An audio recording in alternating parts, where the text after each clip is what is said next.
Hello everyone, welcome to Namdev academy YouTube channel. Guys आज के इस वीडियो के अंदर अपन बात करेंगे भारत के राष्ट्रपति से संबंधित टॉप मोस्ट 100 एमसीक्यू को अपन इस वीडियो के अंदर कवर करेंगे। तो आगे बढ़ेंगे उससे पहले चैनल को सब्सक्राइब कर लीजिएगा, घंटे के निशान को जरूर दबा लीजिएगा। क्वेश्चन एक से बढ़कर एक इंपॉर्टेंट है जो मोस्टली एग्जाम में पूछे गए क्वेश्चन है। तो गाइज आगे बढ़ेंगे उससे पहले अपन एक ट्रिक देख लेते हैं। ट्रिक से अपन जितने भी राष्ट्रपति अब तक हुए हैं उनकी एक सीक्वेंस से अपन याद कर सकते हैं। ट्रिक का नाम है राजू की राधा जाकर गिरी फखरुद्दीन रेड्डी की जेल में, तब रमाशंकर नारायण की कलम से प्रतिभा निकली परिणाम की। तो राजू का मतलब राजेंद्र प्रसाद हो गए, राधा डॉक्टर सर्वपल्ली राधाकृष्णन, जाकिर हुसैन, वीवी गिरी, फखरुद्दीन अली अहमद रेड्डी, नीलम संजीव रेड्डी।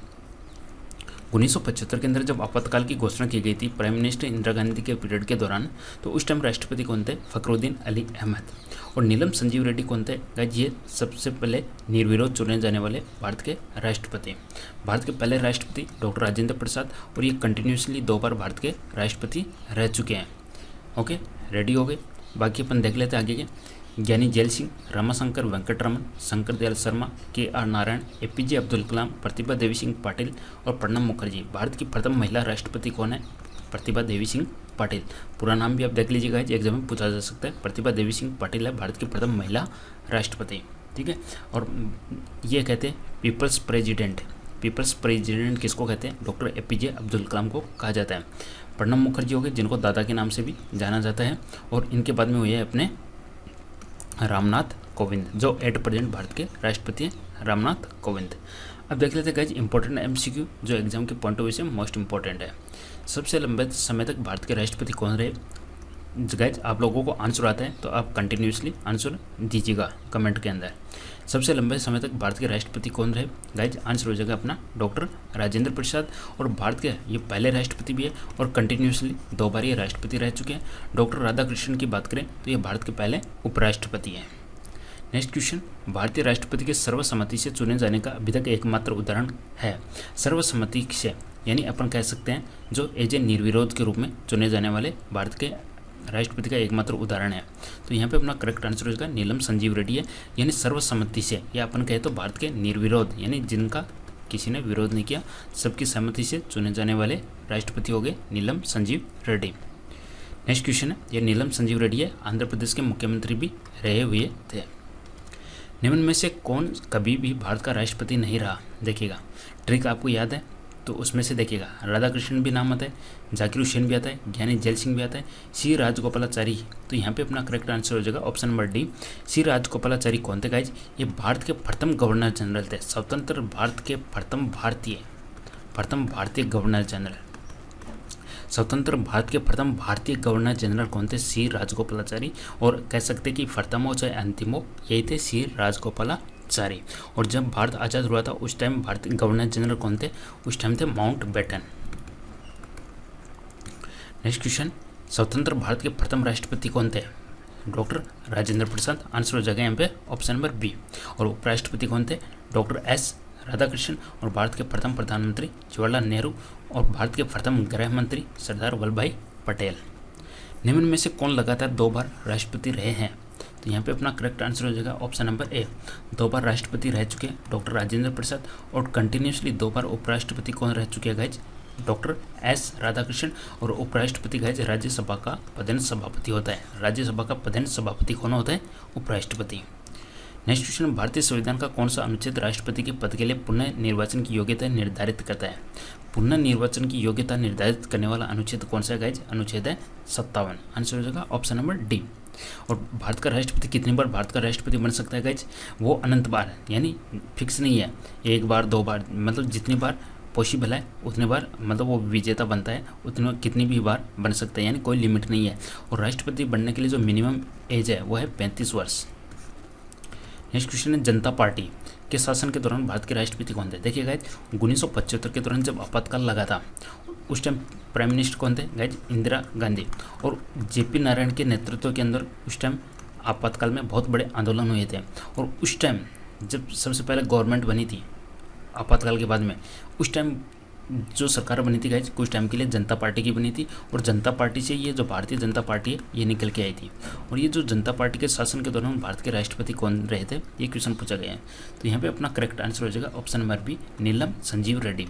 एन संजीव रेड्डी या नीलम संजीव रेड्डी, ये अपन कहे तो निर्विरोध चुने जाने वाले भारत के पहले राष्ट्रपति।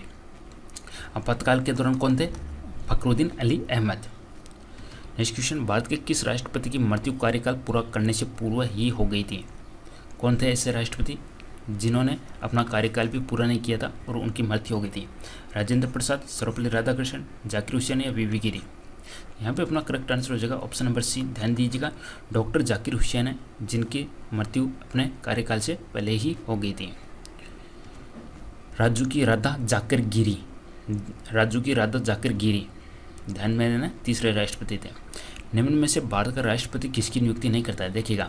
उपराष्ट्रपति, प्रधानमंत्री, राज्यपाल, मुख्य निर्वाचन आयुक्त। प्रधानमंत्री की नियुक्ति राष्ट्रपति करता है, राज्यपाल की नियुक्ति करता है, मुख्य निर्वाचन आयुक्त की करता है, उपराष्ट्रपति की नियुक्ति नहीं करते हैं। तो यहाँ पे अपना करेक्ट आंसर हो जाएगा ऑप्शन नंबर ए। उपराष्ट्रपति की नियुक्ति राष्ट्रपति के द्वारा नहीं होती है। आंसर हो जाएगा ऑप्शन नंबर ए।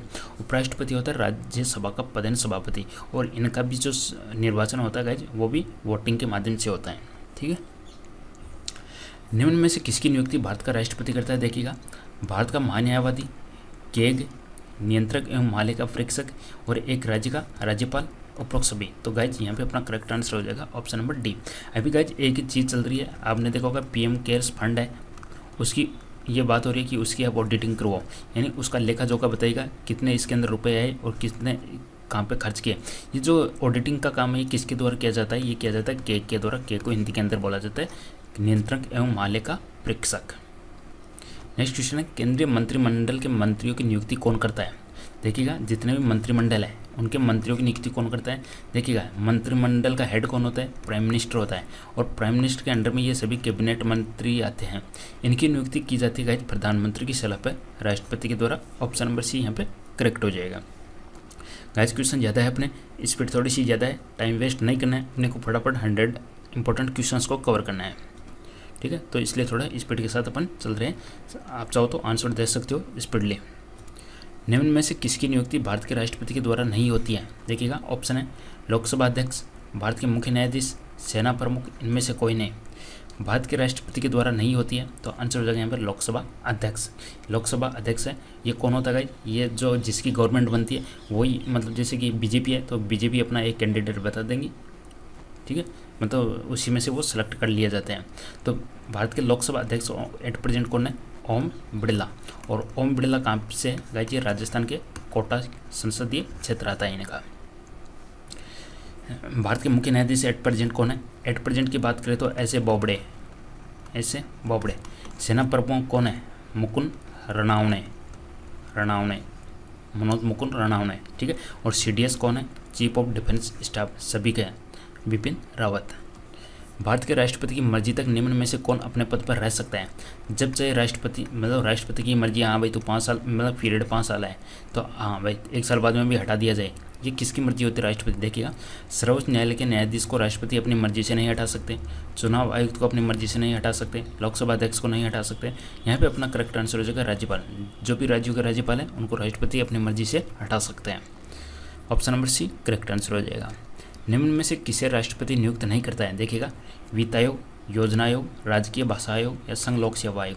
आप देखोगे जो फाइनेंस कमीशन हो गया, राजकीय भाषा आयोग, संघ लोक सेवा आयोग, ये तीनों के तीनों भारत के अंदर संविधान के अंदर स्थित है। ठीक है, और संविधान में होने की वजह से क्या होगा, इनकी नियुक्ति राष्ट्रपति के द्वारा की जाती है। और गाइज ये जो योजना आयोग है, योजना आयोग जिसको इंग्लिश में बोला जाता है प्लानिंग कमीशन, और इसका जो नाम चेंज कर दिया गया है नीति आयोग, ये संविधान के अंदर नहीं है। ठीक है, तो इसकी नियुक्ति राष्ट्रपति नहीं करते हैं। तो यहाँ पे अपना करेक्ट आंसर हो जाएगा ऑप्शन नंबर बी।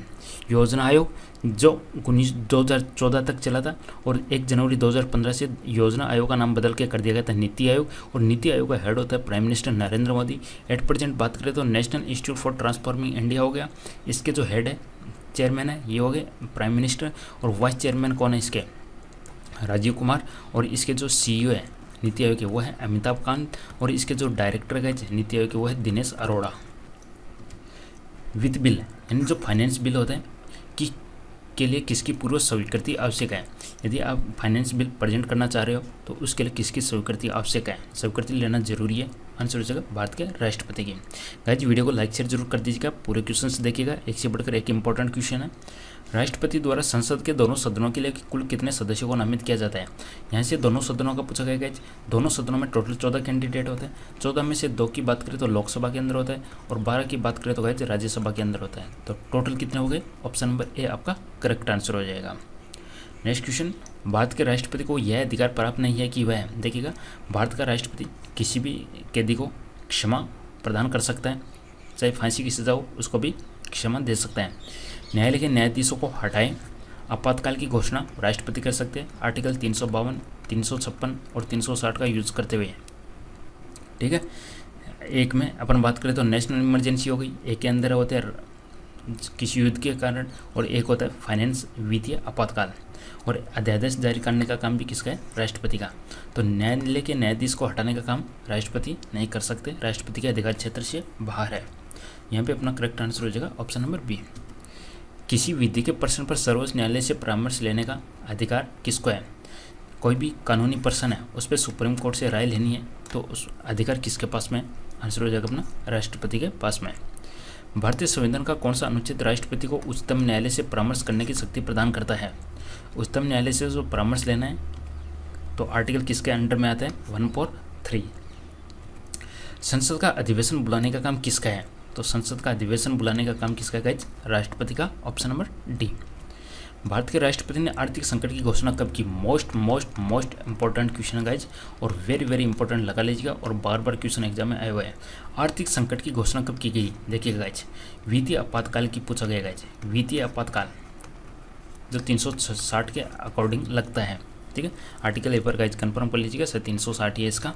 तो देखिएगा गाइज, अभी तक एक बार भी वित्तीय आपातकाल की घोषणा नहीं की गई है, आंसर हो जाएगा। और अभी ऐसे मतलब जो एनालिसिस आ रहे हैं सामने कि अभी जो कोविड-19 की वजह से जो अर्थव्यवस्था चरमराई है उसकी वजह से हो सकता है कि मतलब अनुमान लगा रहे हैं कि कई लोग कि इस बार आपातकाल की, वित्तीय आपातकाल की घोषणा की जा सकती है क्योंकि काफ़ी ज़्यादा अर्थव्यवस्था का संकट है इस वजह से। तो यहाँ पर अपना करेक्ट आंसर हो जाएगा ऑप्शन नंबर डी।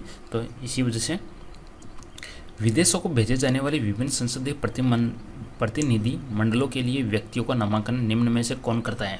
तो इनका नामांकन किया जाता है गाइज राष्ट्रपति के द्वारा। भारत के निम्न में से किस मुख्य न्यायाधीश ने कुछ समय तक भारत के राष्ट्रपति के रूप में कार्य किया। देखिएगा, जब राष्ट्रपति एब्सेंट होते हैं तो उनकी प्रेजेंस पे यह पद खाली होता है तो कौन काम करते हैं, न्यायाधीश काम करते हैं। तो निम्न में से किस मुख्य न्यायाधीश ने कुछ समय तक भारत के राष्ट्रपति के रूप में कार्य किया, तो उनका नाम पूछा गया गाइज न्यायमूर्ति M Hidayatullah. Most important question है गाइज, हर एक क्वेश्चन इंपॉर्टेंट है तो पूरा वीडियो जरूर देखिएगा। न्यायमूर्ति एम हिदायतुल्ला न्यायाधीश थे, भारत के राष्ट्रपति के रूप में काम कर चुके हैं। राष्ट्रपति किस विधेयक को पुनर्विचार के लिए नहीं लौटा सकता। कौन सा विधेयक है जिसको दोबारा से संसद में, लोकसभा में या राज्यसभा में पुनर्विचार के लिए नहीं भेज सकते, तो उसका नाम है गाइज धन विधेयक। ध्यान में देना है, धन विधेयक, मनी से संबंधित, फाइनेंस से संबंधित जो भी विधेयक है उनको राष्ट्रपति पुनर्विचार के लिए नहीं लौटा सकते। यदि राष्ट्रपति द्वारा किसी विधेयक को पुनर्विचार के लिए लौटाया जाता है तो वह किस वीटो का प्रयोग करता है। देखिएगा, 3 प्रकार की वीटो है, एक तो पूर्ण वीटो हो गया, एक निलंबनकारी वीटो हो गया, एक हो गया पॉकेट वीटो हो गया। 3 प्रकार की वीटो है। तो राष्ट्रपति द्वारा किसी विधेयक को पुनर्विचार तो किस वीटो का प्रयोग किया जाता है, तो आंसर हो जाएगा इसका निलंबनकारी वीटो। 3 वीटो है, एक तो पूर्ण, एक निलंबनकारी, एक है पॉकेट। तो आंसर हो जाएगा यहाँ पे निलंबनकारी वीटो। राष्ट्रपति निम्न में से किस सूची के विषय पर अध्यादेश जारी कर सकते हैं। राष्ट्रपति किस सूची के पर, देखिएगा, राज्य सूची हो गई, समवर्ती सूची हो गई, संघ सूची हो गई, ठीक है। तो आपको बताना है कि किस सूची के विषय पर अध्यादेश जारी कर सकते हैं, तो आंसर हो जाएगा संघ व समवर्ती सूची। जितने भी संघ सूची, समवर्ती सूची है उन पे अध्यादेश जारी कर सकते हैं। किस सूची के विषय पर अध्यादेश जारी नहीं कर सकते हैं। अभी हमने देखा संघ और समवर्ती सूची पर अध्यादेश जारी कर सकते हैं, तो कौन सी सूची के विषय उन पर अध्यादेश जारी नहीं कर सकते, तो आपको ध्यान में रखना है गाइज राज्य सूची। क्वेश्चन इंपॉर्टेंट है गाइज, संघ और समवर्ती सूची पर राष्ट्रपति अध्यादेश जारी कर सकते हैं जबकि राज्य सूची पर अध्यादेश जारी नहीं कर सकते। निम्न में से किस परिस्थिति में राष्ट्रपति अध्यादेश जारी नहीं कर सकता।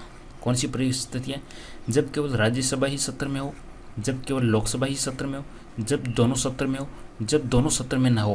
क्वेश्चन देखिएगा, किस परिस्थिति में राष्ट्रपति अध्यादेश जारी नहीं कर सकता। तो कौन सी परिस्थिति है वो गाइज, जब दोनों सत्र में हो, यानी लोकसभा भी चल रही है, राज्यसभा भी चलती है, दोनों का सत्र चल रहा है, तो उस कंडीशन के अंदर अध्यादेश जारी नहीं कर सकते। जब कोई विधेयक संसद द्वारा पारित हो जाता है तो राष्ट्रपति को अधिकार है कि वह संसद से कोई भी विधेयक पास हो गया तो राष्ट्रपति के पास में जाएगा, लोकसभा, राज्यसभा, इनसे पास होने के बाद में राष्ट्रपति के पास में जाता है, तो राष्ट्रपति को अधिकार है कि वह उसे संशोधित कर सकता है, ऐसे स्वीकार कर सकता है, अपने पास अनिश्चित काल तक नहीं रख सकता, पुनर्विचार के लिए वापस भेज सकता है। यहाँ पे अपना आंसर हो जाएगा ऑप्शन नंबर डी, पुनर्विचार के लिए वापस भेज सकता है। भारत के राष्ट्रपति संसद के दोनों सदनों को प्रथम सत्र के प्रारंभ में कब संबोधित करते हैं। तो यहाँ पे अपना आंसर हो जाएगा गाइज ऑप्शन नंबर सी, हमेशा, हर साल, प्रति ईयर। और लोकसभा के लिए प्रत्येक आम चुनाव के बाद में। और अभी कौन सी लोकसभा का सत्र चल रहा है गाइज, अभी चल रही 17वीं लोकसभा, ध्यान में रखना है आपको। प्रधानमंत्री नरेंद्र मोदी, ये जो कैबिनेट मिनिस्टर अभी जो 2019 के इलेक्शन के बाद में कौन सी लोकसभा है, 17वीं लोकसभा।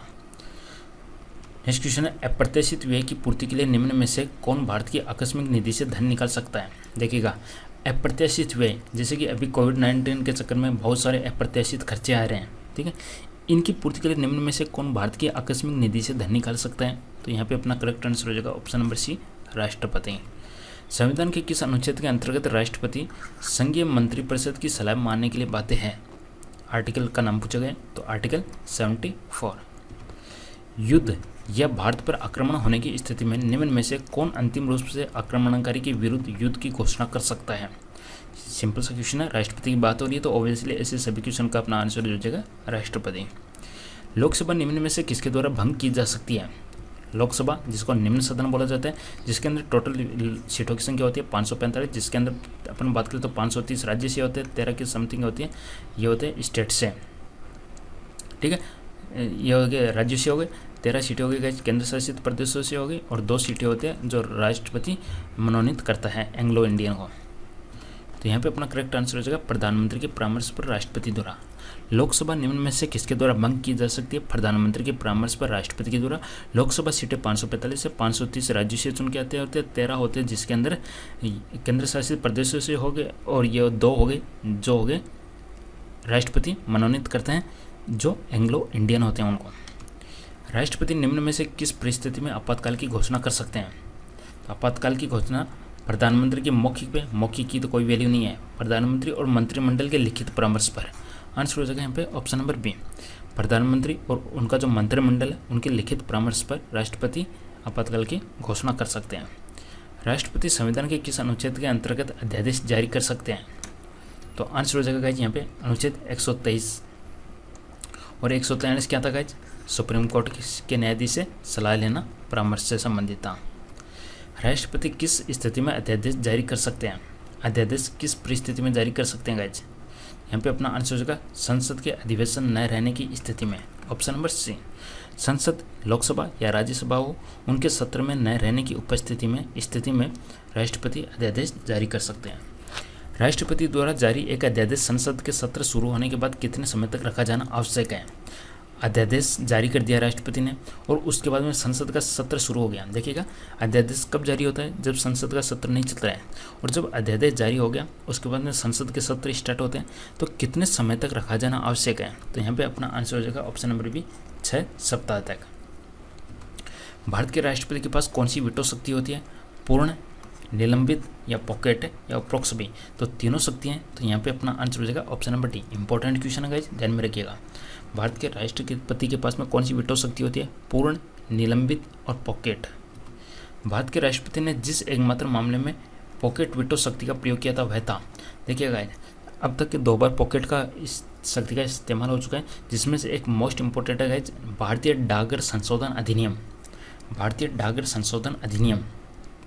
भारत के राष्ट्रपति ने जिस एकमात्र मामले में पॉकेट वीटो शक्ति का प्रयोग किया था वह है भारतीय डाकघर संशोधन अधिनियम। याद रख लीजिएगा, क्वेश्चन इंपॉर्टेंट है। राष्ट्रपति को लोकसभा में किन 2 सदस्यों को मनोनीत करने का अधिकार है। लोकसभा की बात हो रही है, लोकसभा में ओनली 2 सदस्यों को मनोनीत कर सकता है। ध्यान दीजिएगा गाइस, ओनली मनोनीत ही है, निर्वाचित नहीं है, मनोनीत। ओनली 2 है और वो है Anglo Indian. Option number B आपका करेक्ट आंसर हो जाएगा। और राज्यसभा के अंदर कितने सदस्यों को मनोनीत किया जाता है गाइज? 12 को। लोकसभा द्वारा पारित विधेयक यदि राष्ट्रपति लोकसभा को पुनर्विचार के लिए लौटाता है और लोकसभा उसे पहले की तरह पास करके राष्ट्रपति के पास भेज देती है तो राष्ट्रपति विधेयक को क्या करेगा? देखिए गाइज, लोकसभा से कोई भी विधेयक है राष्ट्रपति के पास में आया, राष्ट्रपति जी ने वापस लोकसभा को भेज दिया और लोकसभा ने वापस से उसको पारित करके राज्यसभा को भेज दिया, तो उस राष्ट्रपति के पास भेज दिया, तो राष्ट्रपति अब क्या करेंगे? उसको जब दोबारा से घूम के राष्ट्रपति के पास है तो उस पर राष्ट्रपति को परमिशन देनी ही होगी, उसको पास करना ही होगा। ठीक है, आंसर हो जाएगा ऑप्शन नंबर सी। अध्यादेश जारी करने का अधिकार राष्ट्रपति को कौन सा अधिकार है? तो ये किस प्रकार का अधिकार है गाइज? ये विधायी अधिकार है। Option number A.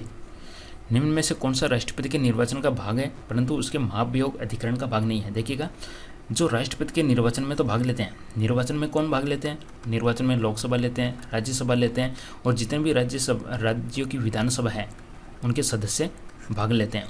निर्वाचन में लोकसभा लेते हैं, राज्यसभा के सदस्य और विधानसभा के सदस्य भाग लेते हैं, लेकिन जब राष्ट्रपति को महाभियोग के द्वारा हटाया जाता है तो उस पीरियड के दौरान इनमें से कौन भाग नहीं लेते हैं?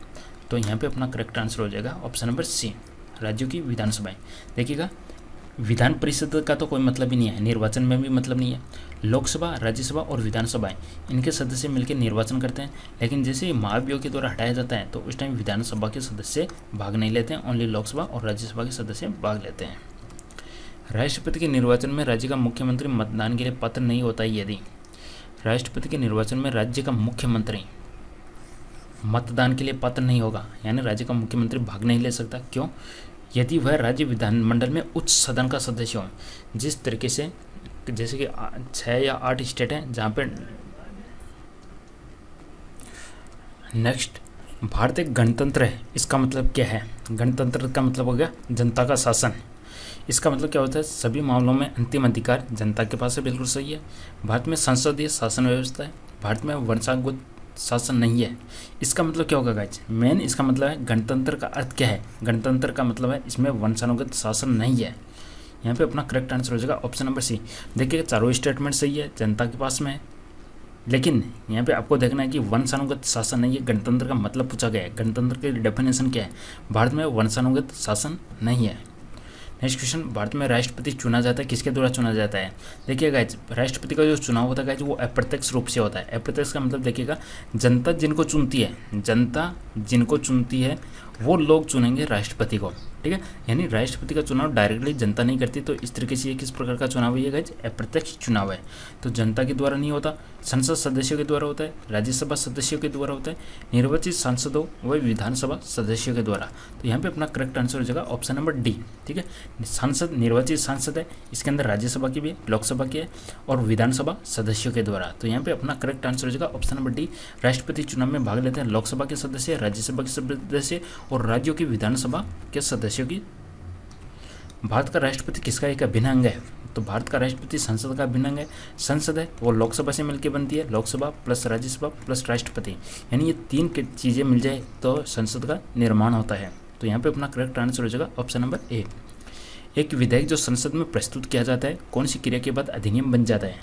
देखिएगा, संसद में विधेयक को प्रस्तुत किया तो कौन सी प्रक्रिया के बाद में? ऑब्वियसली संसद में पास होने के बाद में राष्ट्रपति के पास मिल जाएगा, और जब राष्ट्रपति की सहमति मिल जाती है तो वो एक अधिनियम बन जाता है।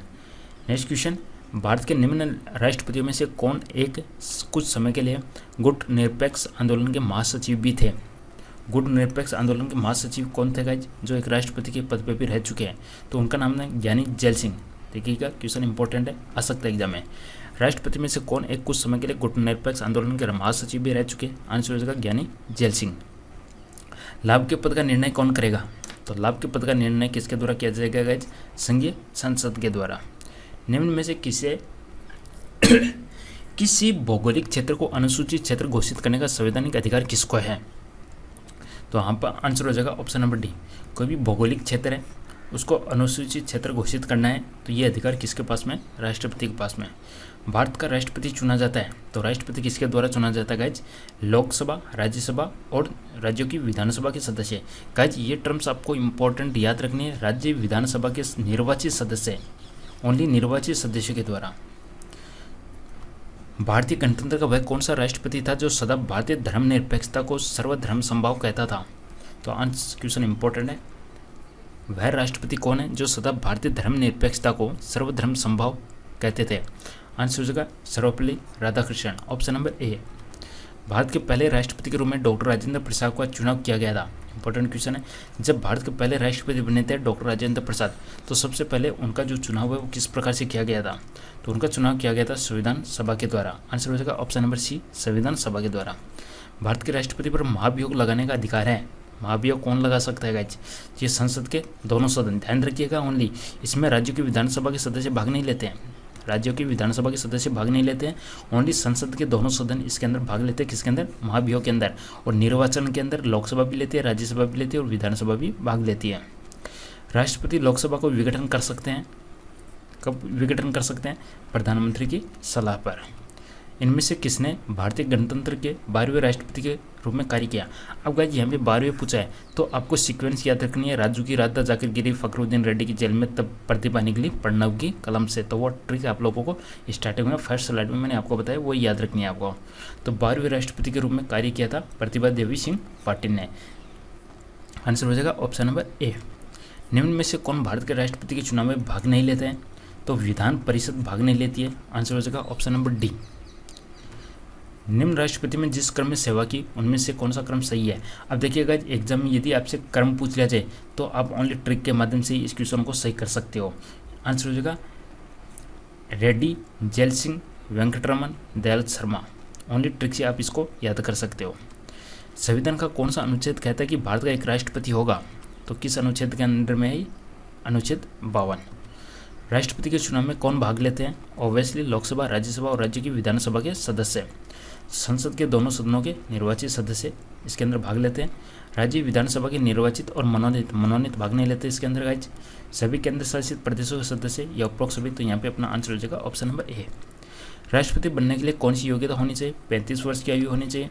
राज्यसभा का सदस्य चुने जाने योग्य हो, भारतीय नागरिक हो, केवल ए और सी। यहाँ पे आपका आंसर हो जाएगा ऑप्शन नंबर डी। 35 वर्ष की आयु हो, भारतीय नागरिक हो, तो वो राष्ट्रपति बनने के लिए योग्य है। राष्ट्रपति का पद किस तरीके से खाली हो सकता है? कार्यकाल समाप्त होने पे, त्यागपत्र देने पे, सिर्फ महाभियोग के शुरू होने पे, या केवल ए और बी। आंसर हो जाएगा यहाँ पे ए और बी। खाली हो सकता है, देखिएगा कार्यकाल समाप्त होने पे होगा। त्यागपत्र ऐसे नहीं दे सकते, त्यागपत्र देने के लिए क्या होगा? उसके ऊपर कार्रवाई शुरू की जाएगी। तो किस तरीके से खाली हो सकता है? तो यहाँ पे अपना करेक्ट आंसर हो जाएगा ऑप्शन नंबर डी। सिर्फ महाभियोग के शुरू होने से नहीं होता, महाभियोग आपका कंप्लीट भी होना चाहिए। शुरू करने से कोई मतलब नहीं है, यानी महाभियोग पूरा जितने भी रूल है उसके अकॉर्डिंग जाना चाहिए। तो ओनली शुरू होने से कोई मतलब नहीं है। तो आंसर हो जाएगा यहाँ पे कार्यकाल समाप्त होने पे, त्यागपत्र देने पे। राष्ट्रीय आपात की व्यवस्था किस अनुच्छेद में की गई है? नेशनल इमरजेंसी की पूछी गई है। नेशनल इमरजेंसी की पूछी गई है तो आंसर हो जाएगा 352। नेशनल राष्ट्रीय आपात 352 के तहत है। यदि कोई राज्यों के अंदर जैसे सरकार नहीं बन पा रही, किसी राज्य के अंदर लगाना है तो 356 हो गया, और वित्तीय आपातकाल लगाना है तो 360। तो तीनों आपको ध्यान में रखना है, 352, 356, 360। 352 होता है गाइज राष्ट्रीय आपातकाल, 356 होता है स्टेट इमरजेंसी, और 360 आता है गाइज फाइनेंस इमरजेंसी। और अभी तक 360 कभी भी लागू नहीं हुआ है। भारत के राष्ट्रपति की तुलना निम्न में से किससे करना सर्वाधिक उचित है?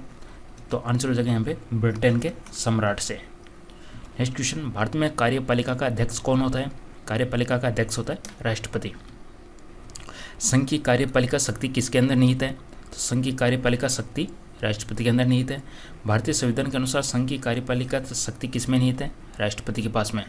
संविधान के अनुसार देश की तीनों सेनाओं का अध्यक्ष कौन होता है? राष्ट्रपति। सिंपल सा क्वेश्चन है गाइस, कमेंट करके जरूर बताइएगा। ये तीनों सेनाएं हैं, इनके चीफ कौन है? तीनों सेनाएं का मतलब आर्मी, नेवल और एयरफोर्स, तीनों के चीफ कौन है गाइस? कमेंट करके जरूर बताइएगा। आंसर हो जाएगा यहाँ पे राष्ट्रपति। भारत के राष्ट्रपति के लिए आवश्यक योग्यता नहीं है, नहीं देखिएगा। नागरिक, भारत का नागरिक होना जरूरी है, 35 वर्ष आयु होना जरूरी है, लोकसभा के सदस्य के लिए निर्धारित सभी जितनी भी योग्यताएं हैं वो होना जरूरी है, संसद के किसी सदन का सदस्य हो, ये कोई ज़रूरी नहीं है। तो आंसर हो जाएगा ऑप्शन नंबर डी, संसद के किसी सदन का सदस्य होना जरूरी नहीं है। वह व्यक्ति राष्ट्रपति पद के लिए अधिकतम कितनी बार निर्वाचित हो सकता है? तो कोई लिमिट नहीं है गाइज, जितनी बार हो उतनी बार। तो आंसर हो जाएगा कोई सीमा नहीं है। राष्ट्रपति का निर्वाचन किस प्रकार से होता है? हमेशा राष्ट्रपति का निर्वाचन होता है गाइज अप्रत्यक्ष रूप से। अप्रत्यक्ष का मतलब है डायरेक्ट जनता नहीं चुनती है, जनता जिनको चुनती है वो लोग आगे जाके राष्ट्रपति को चुनते हैं, यानी अप्रत्यक्ष रूप से। राष्ट्रपति पद के चुनाव संबंधी विवाद को किसे निर्देशित किया जाता है? आंसर हो जाएगा यहाँ पे उच्चतम न्यायालय को। भारत का राष्ट्रपति निर्वाचित होने के लिए निम्न में से कौन सी बात अयोग्यता मानी जाएगी?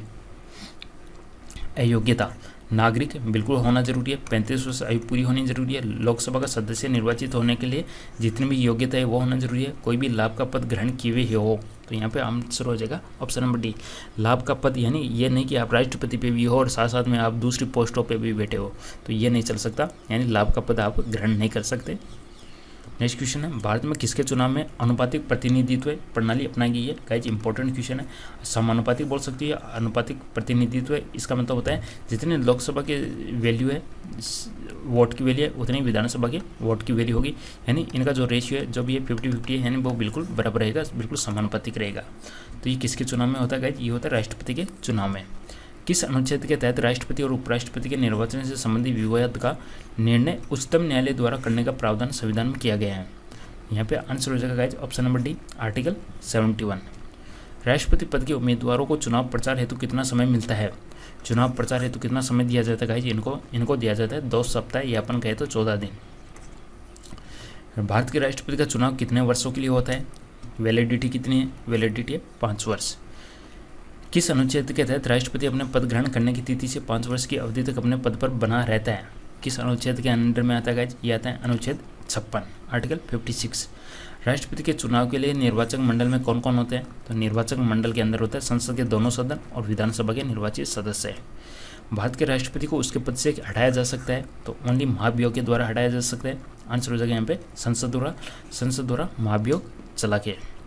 भारत के राष्ट्रपति को पद से हटाने की प्रक्रिया संसद द्वारा महाभियोग। संविधान के उल्लंघन के लिए राष्ट्रपति के लिए विरुद्ध अभियोग कार्रवाई किसमें शुरू की जा सकती है? कार्रवाई कहाँ पे शुरू कर सकते हैं? किसी भी सदन के द्वारा, जरूर नहीं कोई भी हो, किसी भी सदन, चाहे लोकसभा हो, राज्यसभा हो, उसमें किसी में भी शुरू कर सकते हैं। राष्ट्रपति पर महाभियोग किस आधार पर लगाया जा सकता है? महाभियोग ऐसे नहीं कि आपने मन मर्जी का लगा दिया, महाभियोग तब लगाया जाता है जब ये लगे, लोकसभा या राज्यसभा को ये लगे कि संविधान का अतिक्रमण हो रहा है, यानी संविधान खतरे में है। जब संविधान का अतिक्रमण हो रहा हो तब उस कंडीशन के अंदर राष्ट्रपति पर महाभियोग लगाया जा सकता है। महाभियोग की प्रक्रिया किस देश के संविधान से ली गई है? मोस्ट इंपॉर्टेंट क्वेश्चन है। तो किस देश के संविधान से महाभियोग की प्रक्रिया ली गई है? अमेरिका पे। और अमेरिका ने भी अभी डोनाल्ड ट्रंप है उसके ऊपर महाभियोग की प्रक्रिया शुरू की थी, लेकिन सक्सेस नहीं हो पाई। तो यहाँ पे अपना आंसर हो जाएगा अमेरिका के संविधान से ली गई है। राष्ट्रपति पर महाभियोग का आरोप एक संकल्प के रूप में संसद के किसी भी सदन में लाया जा सकता है। यह कम से कम कितने दिन की लिखित सूचना के बाद प्रस्तुत किया जाना चाहिए? यानी आप महाभियोग का प्रस्ताव ला रहे हो, लेकिन सबसे पहले आपको लिखित सूचना देनी पड़ेगी, वो भी कितने दिन पहले? आंसर हो जाएगा 14 दिन पहले। सदन में राष्ट्रपति के विरुद्ध महाभियोग प्रस्ताव पास करने के लिए कितने सदस्यों का समर्थन चाहिए? तो यानी 2/3 होना चाहिए।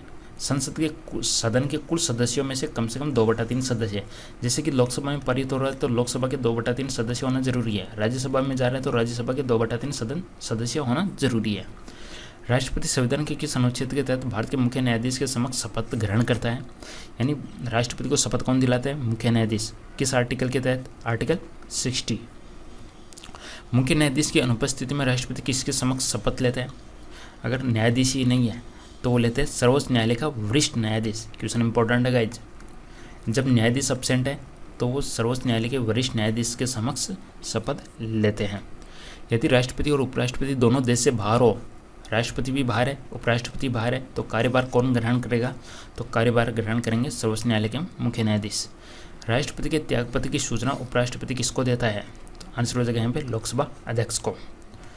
यदि मृत्यु त्यागपत्र हटाए जाने की स्थिति में भारत के राष्ट्रपति का पद रिक्त हो जाए तो उस पद का कार्यभार कौन संभालेगा? उस कंडीशन में संभाला जाता है गाइज उपराष्ट्रपति के द्वारा। मृत्यु त्यागपत्र या हटाए जाने की स्थिति में राष्ट्रपति का पद रिक्त हो जाए तो उस पद का कार्यभार कौन संभालेगा? उपराष्ट्रपति। ठीक है, ये पूछा गया है कि जब उपराष्ट्रपति कार्यभार संभालना आता है तो कितने समय तक कार्य कर सकते हैं वो? यानी वो ओनली 6 महीने तक रह सकते हैं, 6 महीने बाद में दोबारा से राष्ट्रपति चुनना जरूरी है। निम्न में से कौन से राष्ट्रपति पूर्व में केंद्रीय गृह मंत्री भी थे, जो गृह मंत्री भी रहे हुए हैं? तो आंसर हो जाएगा ज्ञानी जैल सिंह। भारत के राष्ट्रपति निर्वाचित होने से पूर्व निम्न में से कौन उपराष्ट्रपति नहीं थे? कौन नहीं थे गाइज? वो थे ज्ञानी जैल सिंह। ये केंद्रीय गृह मंत्री रहे हुए हैं और गुटनिरपेक्ष आंदोलन है उसके महासचिव भी रहे हुए थे।